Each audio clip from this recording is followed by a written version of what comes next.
और दोस्तों एक बार फिर आपका स्वागत है ऑनलाइन पोर्टल मास एकेडमी के यूपी बोर्ड क्लास 12 का जो क्लास कंटिन्यू चल रहा है उसमें हम लोगों ने स्टार्ट किया हुआ है चैप्टर केमिकल काइनेटिक्स यानी कि रासायनिक बलगतिकी। उस रासायनिक बलगतिकी में हम लोगों ने कल तक एवरेज रेट के बारे में पढ़ा और एवरेज रेट को हम कैसे व्यक्त करते हैं और कैसे निकालते हैं इसके बारे में हम लोगों ने चर्चा किया। रेट को लेकर के जो बातें हम लोगों ने किया हुआ था उसमें एक सिंपल सी जो थॉट आपके माइंड में होनी चाहिए वो यही होनी चाहिए कि कंसंट्रेशन चेंज होगा with respect to time. Change in concentration with respect to time एक बात। दूसरी बात ध्यान देना है टाइम के साथ रिएक्टेंट का कंसंट्रेशन डिक्रीज करेगा और टाइम के साथ प्रोडक्ट का कंसंट्रेशन इंक्रीज करेगा। ठीक है, इसी कड़ी में हम लोग एवरेज रेट जैसा कि टाइप ऑफ रेट की बात हम लोग कर रहे थे तो एवरेज रेट जो पढ़ा गया उसी के आगे दूसरे टाइप के रेट की बात हम करेंगे इंस्टेंटेनियस रेट जिसे तात्क्षणिक दर के नाम से जानते हैं। तो आइए हम लोग स्टार्ट करते हैं इस टॉपिक को।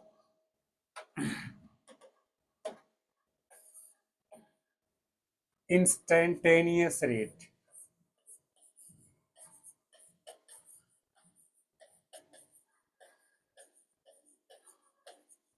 इंस्टेंटेनियस रेट तात्क्षणिक के नाम से इसको जानते हैं। इसमें क्या फीलिंग होगी? जैसे एक सिंपल सी बात है, सिंपल सा एक कॉन्सेप्ट है कि कोई भी रिएक्शन अगर प्रोसीड कर रहा है, कोई भी रिएक्शन अगर हो रहा है तो उसमें रिएक्टेंट खर्च होगा, प्रोडक्ट बनेगा, तो रिएक्शन एवरी मोमेंट होगा, हर पल होगा, हर क्षण होता रहेगा।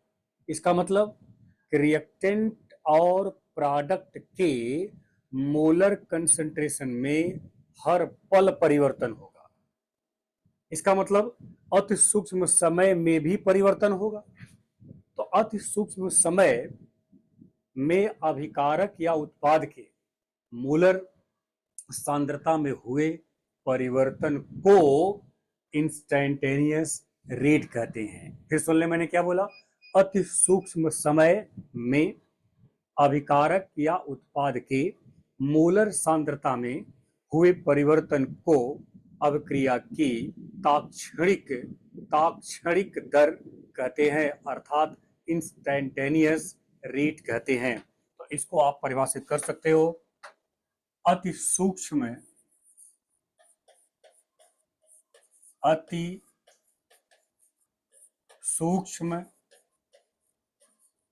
समय में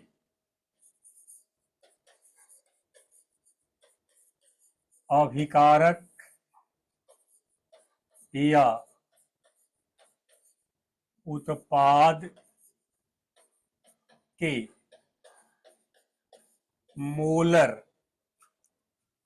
मोलर सांद्रता में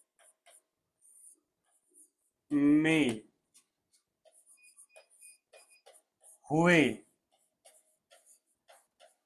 परिवर्तन को अभिक्रिया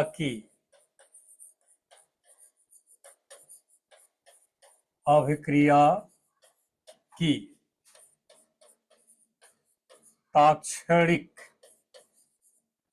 तात्क्षणिक दर ब्रैकेट में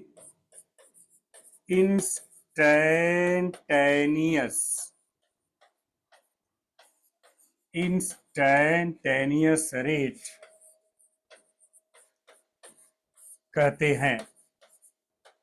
ये हो गया, देखो इसका परिभाषा अति सूक्ष्म समय। इसका मतलब हम यहां पर एक बात और लिख सकते हैं, समय के साथ अभिकारक या उत्पाद के मोलर सांद्रता में परिवर्तन के दर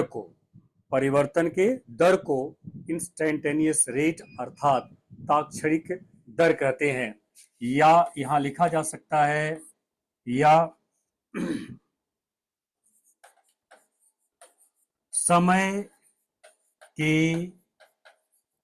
साथ अभिकारक या उत्पाद के मोलर सांद्रता में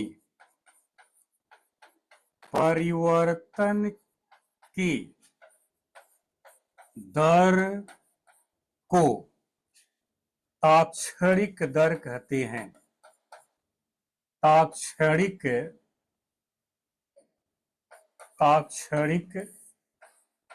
दर कहते हैं। इसे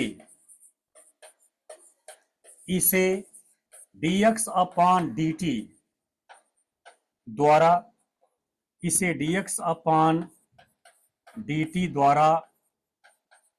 व्यक्त किया जाता है। इसे dx अपॉन dt द्वारा व्यक्त किया जाता है। dx क्या है और dt क्या है? सांद्रता में अति सूक्ष्म परिवर्तन, और ये क्या है? अति सूक्ष्म समय, इनफाइनाइटेसिमली स्मॉल टाइम, स्मॉल सांद्रता का परिवर्तन जो है वो कहलाता है ताक्षणिक दर।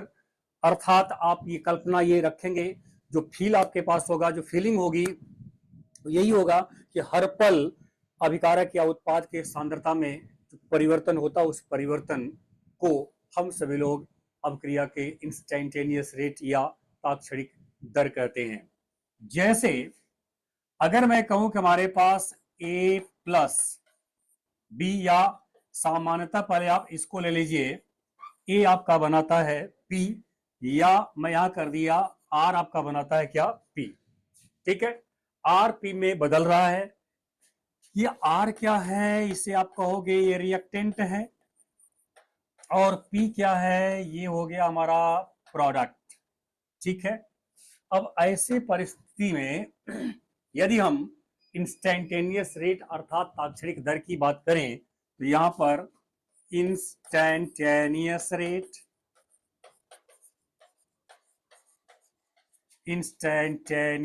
रेट बराबर, या इसका जो व्यक्त करने का तरीका है dx dt बराबर अभिकारक के साथ। देखो मैं कल यानी इसके पहले के लेक्चर में एक बात साफ साफ कर दिया था कि आप अगर औसत दर को समझ गए हो तो ताक्षणिक दर अर्थात इंस्टेंटेनियस रेट को लिखने में कोई भी प्रॉब्लम आपको नहीं होगी। बस अंतर क्या करना है, जो आप वहां डेल्टा यूज करते थे, डेल्टा के जगह पर यहाँ पर आप डी का प्रयोग करेंगे। डिफरेंशियल फॉर्म यानी अति सूक्ष्म परिवर्तन के लिए आप स्मॉल डी का प्रयोग करेंगे, यानी dx अपॉन dt क्या हो जाएगा? माइनस डी लिखेंगे। मोलर सांद्रता को कैसे व्यक्त करते हो? एक्टिव मास करके लिखते हो आप। ये हो गया r अपॉन dt। ये बराबर किसके हो जाएगा? क्योंकि आपको बताया जा चुका है कि अभिकारक और उत्पाद, अभिकारक जितना खर्च होगा उत्पाद उसी के सापेक्ष बनेगा। तो अगर हम R और P की बात कर रहे हैं, R हमारे पास अभिकारक है, P हमारे पास उत्पाद है, तो R जितना खर्च होगा P उतना ही बनेगा। अर्थात R के खर्च होने का जो दर होगा वही P के बनने का दर अर्थात उसके उत्पादन का दर होगा। तो हम यहाँ लिख सकते हैं बराबर plus D active mass of P upon dt। इस तरीके से आपके द्वारा ताक्षणिक दर को यानी इंस्टेंटेनियस रेट को लिखा जा सकता है।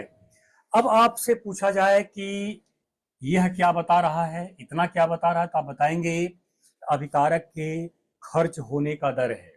अभिकारक के खर्च होने का दर है। ये क्या बता रहा है? उत्पाद के उत्पादन का दर अर्थात उत्पाद के बनने का दर है। अब ये दोनों दर आप देख रहे हो किसके बराबर है? ये आपके ताक्षणिक दर के बराबर है। कारण ये दोनों का स्टिचियोमेट्री कितनी है, दोनों का स्टिचियोमेट्री यहाँ पर आपके पास इसका 1 और इसका भी 1 है। कल मैं आपको औसत दर लिखने का तरीका बताया था। जब स्टिचियोमेट्री कुल मिलाकर के मोलों की संख्या अगर ये बराबर है तब तो दर सबके आपस में क्या होंगे, बराबर होंगे।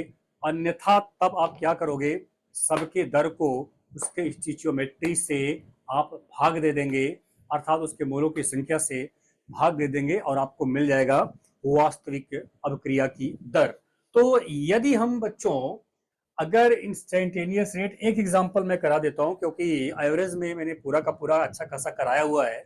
एक एग्जांपल मैं करा देता हूं सामान्य, और एक व्यक्तिगत एग्जांपल करा देता हूं, लिखने का तरीका आपको यहाँ पर दिखा देता हूं।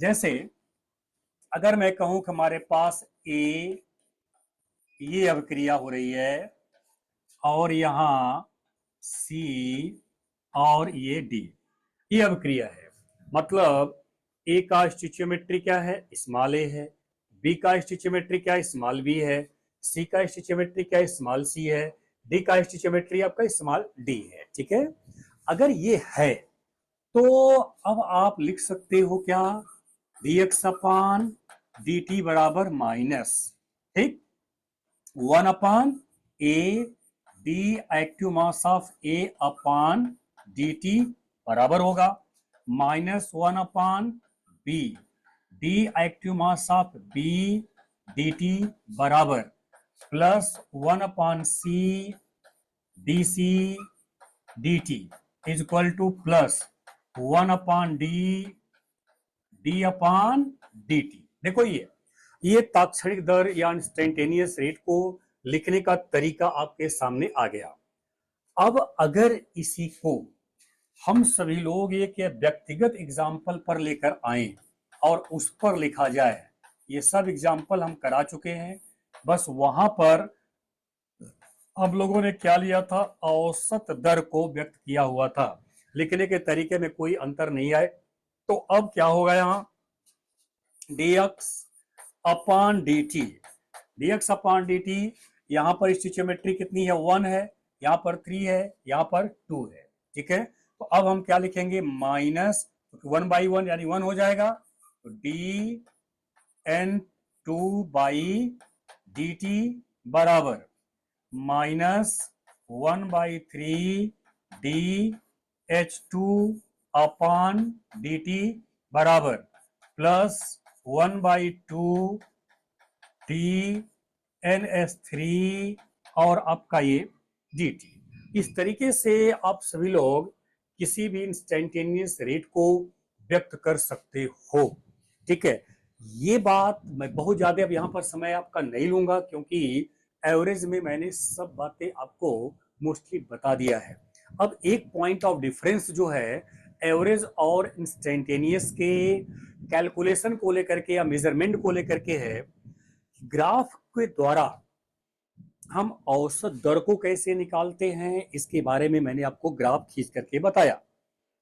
इंस्टेंटेनियस रेट चूंकि अति सूक्ष्म परिवर्तन है, अति सूक्ष्म समय में है, इसलिए हम यहाँ इसको औसत के रूप में नहीं निकाल सकते। तो करते क्या है, अति सूक्ष्म परिवर्तन जब निकालना होता है तो हम एक टेंजेंट ड्रा करते हैं। क्या ड्रा करते हैं, टेंजेंट। और टेंजेंट ड्रा करने के बाद हम टेन थीटा से एक ट्राई एंगल बनता है, राइट ट्राई एंगल बनता है, यानी समकोण त्रिभुज बनता है, उसका हम स्लोप निकालते हैं। वही जो स्लोप होता है वही क्या हो जाएगा, इंस्टेंटेनियस रेट कहलाएगा। तो इसके लिए हम लोग ग्राफ कैसे खींचेंगे वो देखें। ग्राफ खींचने का जो दोनों पैरामीटर है वही है सांद्रता, इसके सापेक्ष लिया, ये सांद्रता, और इसके सापेक्ष क्या लेंगे आप, टाइम, समय। ठीक है, किसी एक का लेकर के बात आप कर सकते हो, अभिकारक क्या उत्पाद दोनों में से कोई ले सकते हो। तो अगर मैं कहूं कि ये हमारा अभिकारक के लिए है, ठीक है, अभिकारक के लिए है ये,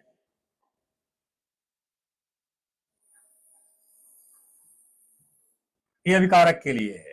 तो स्वाभाविक है दूसरा शून्य से प्रारंभ करोगे आप तो ये उत्पाद के लिए हो जाएगा। ठीक, अब क्या करते हैं, एक स्पर्श रेखा खींचते हैं, टेंजेंट एक स्पर्श रेखा, और चाहे हम अभिकारक पर करें या उत्पाद पर। जैसे अब यहां पर एक ऐसी लाइन खींचो आप जो इसको क्या कर रही हो, स्पर्श कर रही हो, स्पर्श करती हुई निकल रही हो। ठीक है, तो यहां देखो जहां पर स्पर्श कर रही है ये, और ये देखो जहां से जहां तक स्पर्श कर रही है, ये देखिए आप। ठीक है, अब यहां पर हमारे पास इसके सापेक्ष आओ, इसके सापेक्ष ये लाइन है और इसके सापेक्ष हमारा ये लाइन है। ठीक है, तो अब यहां पर हमारा क्या होगा, dt होगा, और यहां पर क्या होगा, dx होगा, और यही हमारा क्या थीटा है, और ये स्लोप कहलाता है। हाइपोटेनस यहां पर क्या है, वो स्लोप है। ये हो गया बेस, ये हो गया परपेंडिकुलर, ये हो गया हाइपोटेनस। तो हमारे पास इसी को निकालना है, तो यहां लगाते क्या है, tan theta. Tan theta right triangle पर टेन थीटा बराबर क्या होता है, हिंदी में कहते हैं लंब बटे आधार। तो लंब क्या है, ये है परपेंडिकुलर लंब है, और ये है आपका आधार। तो लंब बटे आधार मतलब dx अपान dt। इसको ऐसे लिख सकते हो, टेन थीटा बराबर स्लोप, स्लोप बराबर क्या हो जाएगा, dx अपान dt। इस तरीके से dx अपान dt ही हमारा क्या है, ये इंस्टेंटेनियस रेट है। हम सभी लोग ऐसे इंस्टेंटेनियस रेट को ग्राफ द्वारा क्या कर सकते हैं, डिटरमाइन कर सकते हैं, निर्धारित कर सकते हैं। ये रहा ग्राफ के द्वारा व्यक्त करने का तरीका। अगर यही आपको औसत लिखना होता, क्योंकि उसमें समय अंतराल इतना अधिक होता है, सांद्रता में परिवर्तन मेजर करना, उसको मापना आसान होता है, और औसत दर को हम आसानी से व्यक्त कर सकते हैं। लेकिन किसी भी क्षण व्यक्त करने की जब बात आएगी, हर पल परिवर्तन की बात आएगी, तो आप इस तरह के दर को व्यक्त करोगे। अब ये रहा आपके पास तात्क्षणिक दर को लेकर के और औसत दर को लेकर के मैंने बात आपसे किया। अब उसके बाद इसी कड़ी में आगे हम लोग बढ़ते हैं। आइए देखते हैं।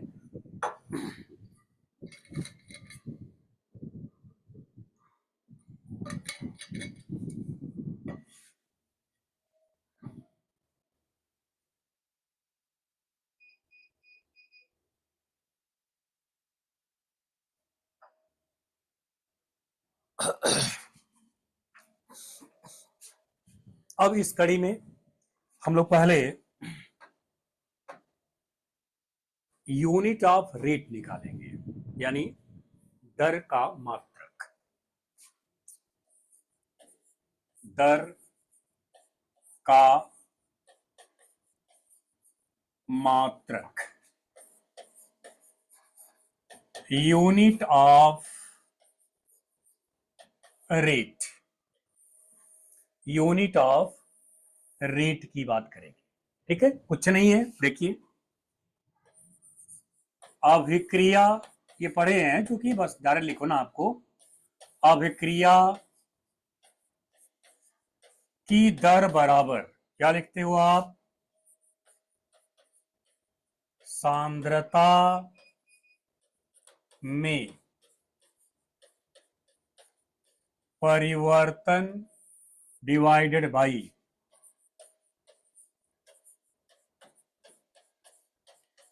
समयांतराल।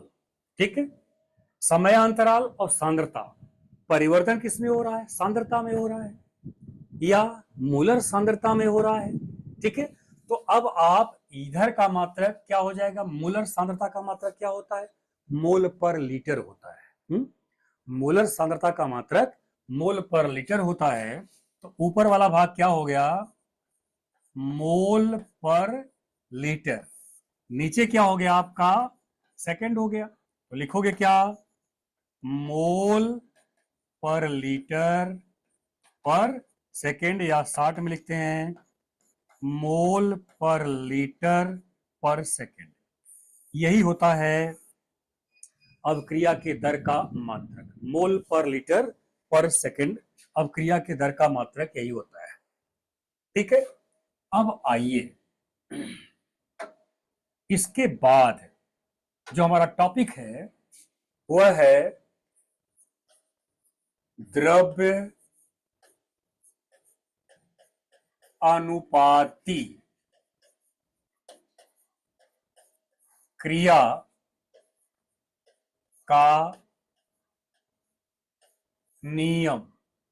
द्रव्य अनुपाती क्रिया का नियम, the law of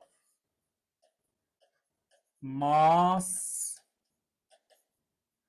action, the law of mass action.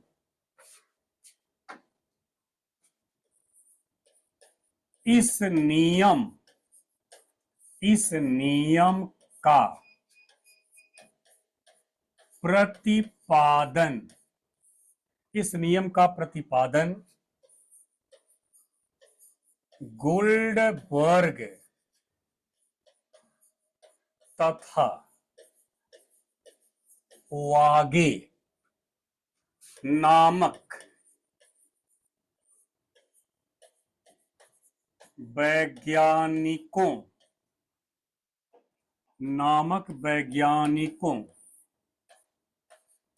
ने सन 1864 में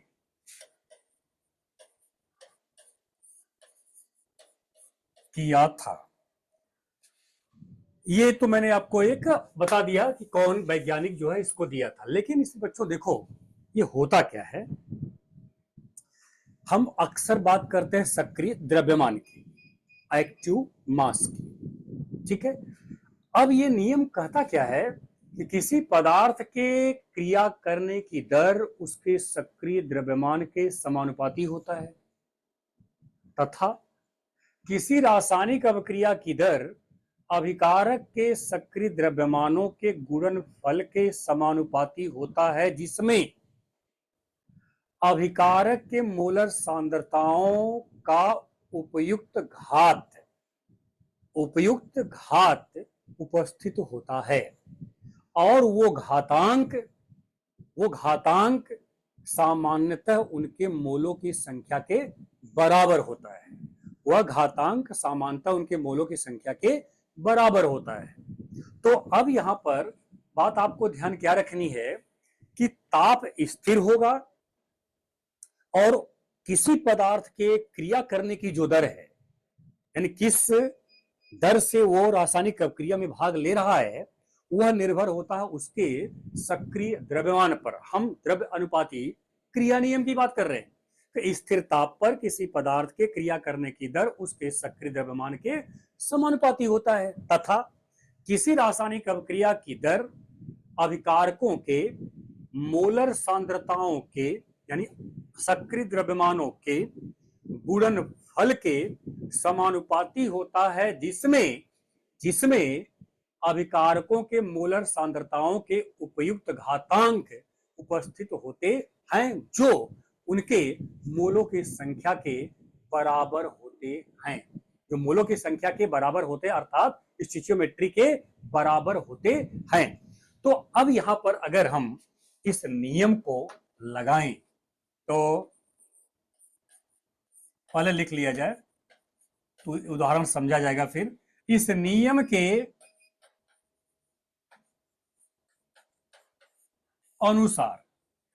के अनुसार, कामा, डबल इन्वर्टेड कामा में स्थिर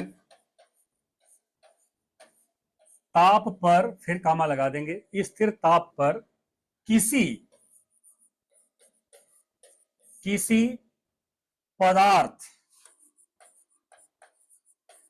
पदार्थ की क्रिया करने की दर उसके सक्रिय द्रव्यमान के सक्रिय द्रव्यमान के समानुपाती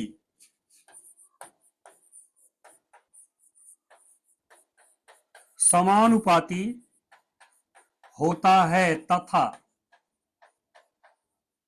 तथा किसी किसी रासायनिक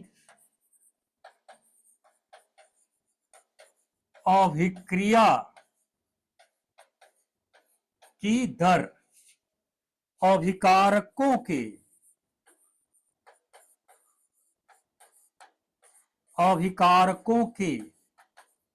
सक्रिय अभिकारकों के सक्रिय द्रव्यमानों के गुणनफल के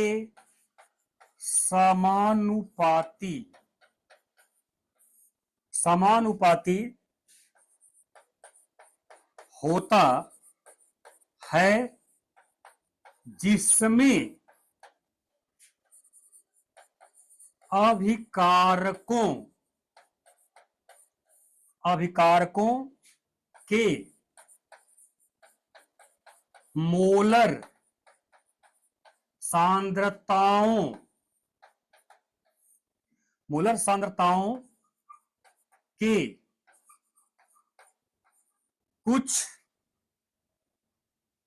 मोलर सांद्रताओं के कुछ घातांक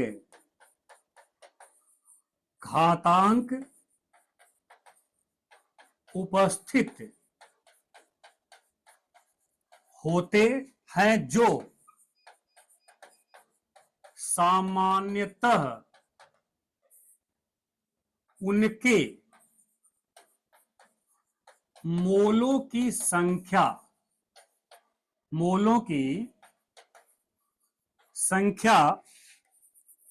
के बराबर होते हैं। ये रहा द्रव्य अनुपाती क्रिया नियम का एक सैद्धांतिक आपके पास स्टेटमेंट मैंने दे दिया कि ये कह रहा है कि कोई भी पदार्थ है उसके क्रिया करने का दर उसके सक्रिय द्रव्यमान के समानुपाती होता है, तथा किसी रासायनिक अभिक्रिया में अभिक्रिया की दर अभिकारकों के मूलर सांद्रताओं के गुणनफल के समानुपाती होता है, परंतु मूलर सांद्रताओं के कुछ घातांक उपस्थित होते हैं जो उनके मोलों की संख्या के बराबर होते हैं। तो अगर ऐसे इस परिभाषा को लगाते हुए अगर हम एक साधारण उदाहरण की बात करें तो आए जरा देखें।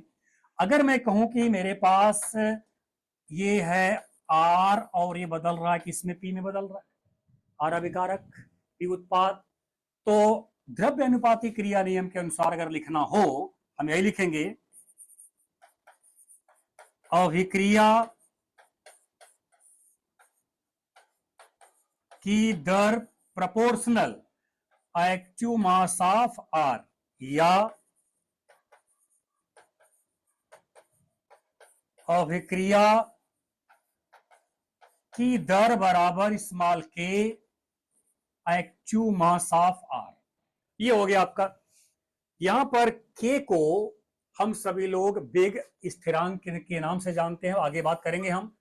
या देखा जाए ए प्लस बी और ये देता है हमारा प्रोडक्ट। क्या दे रहा है? प्रोडक्ट दे रहा है। हमारे पास अब दो अभिकारक हो गए, ए और बी दो अभिकारक हो गए, दोनों के मूलों की संख्या आपके पास उपस्थित है। अब अगर आप दूसरे, कहने का मतलब कि एक अभिकारक के लिए बात किया, अब दो अभिकारक आपके पास आ गए, अब उनके लिए अगर हम गुणनफल वाला नियम दिमाग में रखें, यहां पर हम क्या लिख सकते हैं? अभिक्रिया की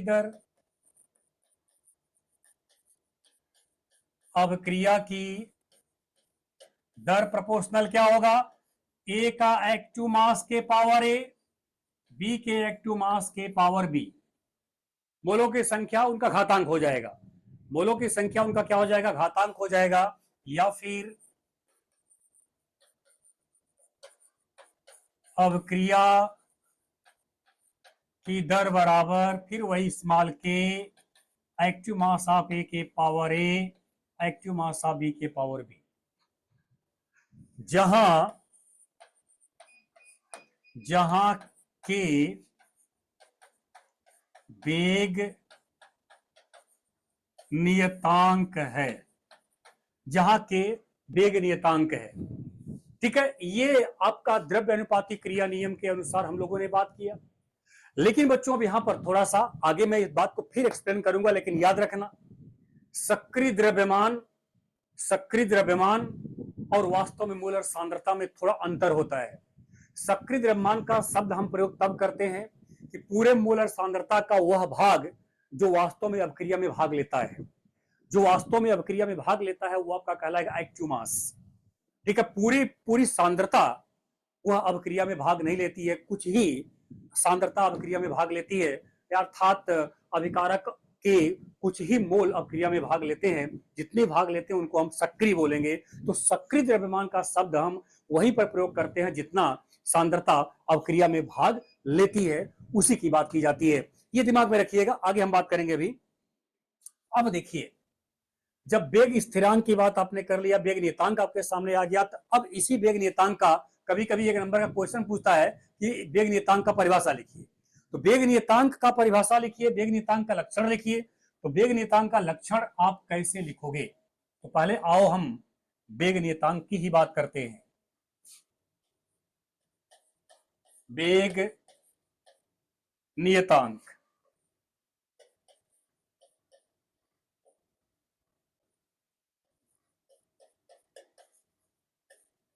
वेग नियतांक रेट कांस्टेंट, वेग नियतांक रेट कांस्टेंट। ठीक है, अब ये कैसे इसको परिभाषित करेंगे, इसका क्या लक्षण होता है और इसका मात्रक क्या होगा, इसका मात्रक क्या होगा, इन सब बातों को हम यहां पर ध्यान में रखेंगे। आओ जरा देखते हैं।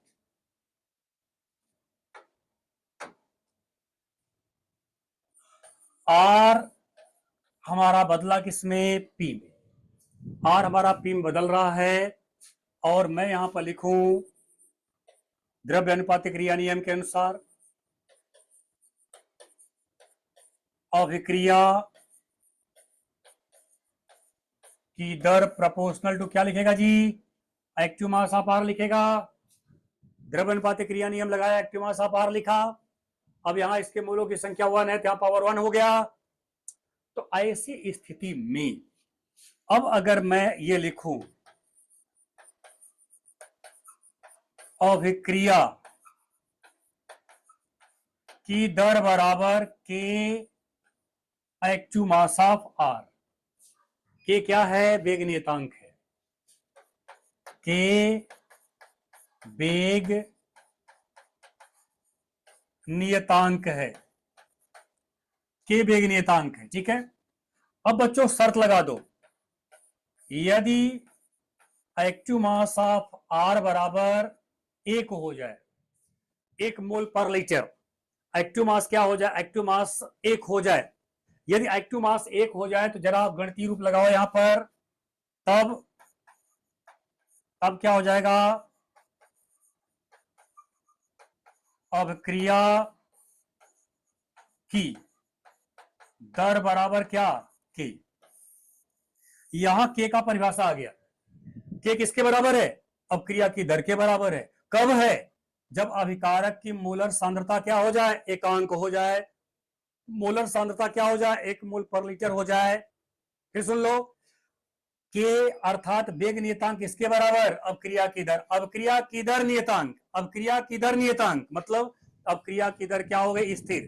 भाई साफ साफ बात हो गई, जब सांद्रता को स्थिर कर दोगे अभिक्रिया की दर भी क्या होगी, स्थिर हो जाएगी, और वही स्थिर अंक है, स्थिरांक है। तो यहां पर वेग नियतांक का परिभाषा आपके पास आ गया। अभिकारकों के एकांक, अभिकारकों के या अभिकारक के एकांक मोलर सांद्रता पर अभिक्रिया की दर को वेग नियतांक कहते हैं। फिर सुन लें, अभिकारक के एकांक मोलर सांद्रता नियतांक कहते हैं। यहां पर हमारा हो जाएगा परिभाषा, अर्थात अर्थात अभिकारक अभिकारक के एकांक मोलर सांद्रता पर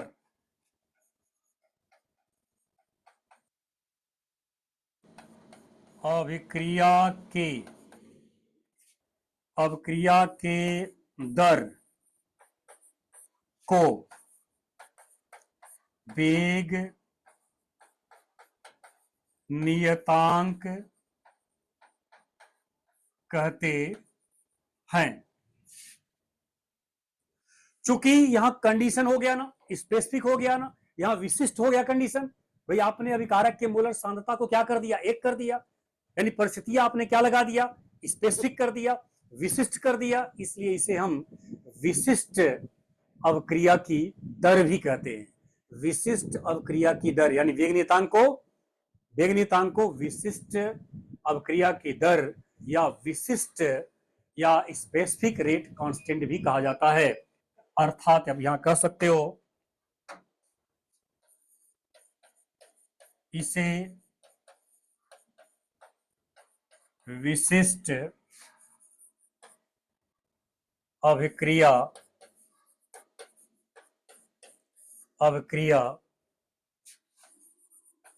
की दर भी कहा जाता है। ठीक है जी। अब देखिए यहां पर इसका लक्षण क्या होगा, इसका लक्षण वेग स्थिरांक का लक्षण क्या होगा। वेग स्थिरांक का पहला लक्षण क्या है, ये अवक्रिया की दर को व्यक्त करता है। इसका मतलब वेग स्थिरांक का मान बढ़ने से अवक्रिया की दर बढ़ती है। ऐसे कह दो, अगर हमारे पास दो रासायनिक अवक्रियाएं हैं, दोनों के वेग स्थिरांक दिए हुए हैं, तो जिसका वेग स्थिरांक का मान अधिक होगा अर्थात उस रासायनिक अवक्रिया की दर अधिक होगी। तो हम लोग वेग स्थिरांक के लक्षण, वेग स्थिरांक के लक्षण, कैरेक्टरिस्टिक्स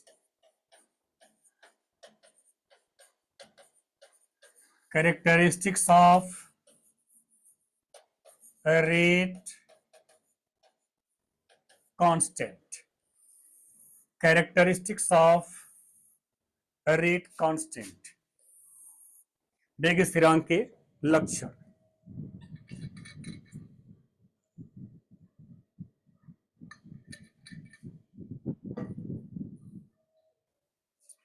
इसमें पहला लक्षण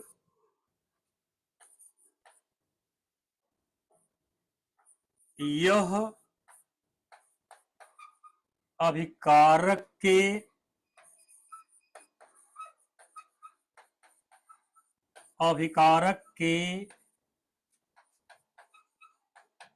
एकांक मोलर सांद्रता पर, एकांक मोलर सांद्रता पर अभिक्रिया के दर के बराबर होता है, अभिक्रिया के दर के बराबर होता है। नंबर 2, स्थिर ताप पर प्रत्येक अभिक्रिया के लिए इसका मान स्थिर और नियत रहता है। नंबर 3, इसका मान बढ़ने से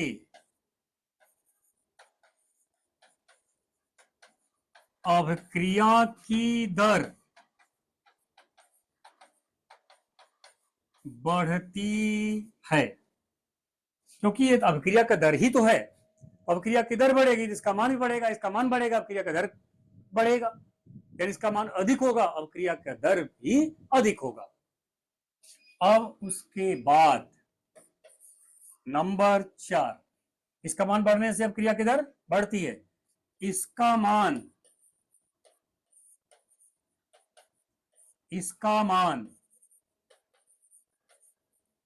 अभिकारकों के मोलर सांद्रताओं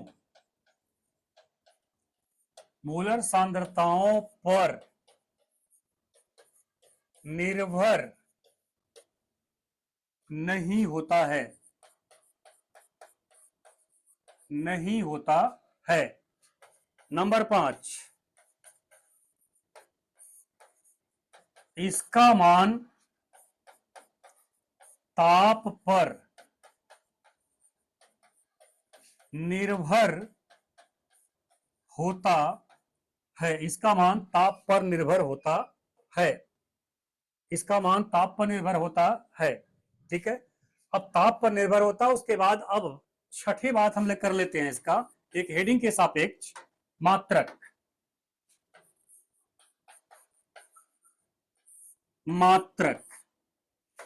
तो दिमाग में क्या बात होगी, वेग नियतांक का मात्रक, वेग नियतांक का मात्रक अभिक्रिया की कोटि पर, ऑर्डर, अभिक्रिया की कोटि पर निर्भर होता है, अभिक्रिया की कोटि पर निर्भर होता है, यानी ऑर्डर पर निर्भर होता है, अभिक्रिया के कोटि पर निर्भर होता है, अर्थात ऑर्डर पर निर्भर होता है। जैसे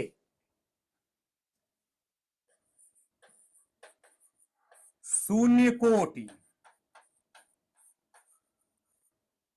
के लिए, शून्य कोटि की अभिक्रिया के लिए, अभी आगे सब मिलेंगे, ये अभिक्रिया के लिए, शून्य कोटि की अभिक्रिया के लिए K बराबर मोल पर लीटर पर सेकेंड, याद करो, यहां पर आगे आपको प्रूफ करके दिखाया जाएगा। प्रथम कोट की अभिक्रिया के लिए K बराबर second inverse, second order, zero order, first order, second order, second order के लिए K बराबर, अब यहां देखिए, litre mole inverse second inverse होता है, तृतीय कोटि K बराबर लीटर का स्क्वायर पर मोल का स्क्वायर पर सेकेंड,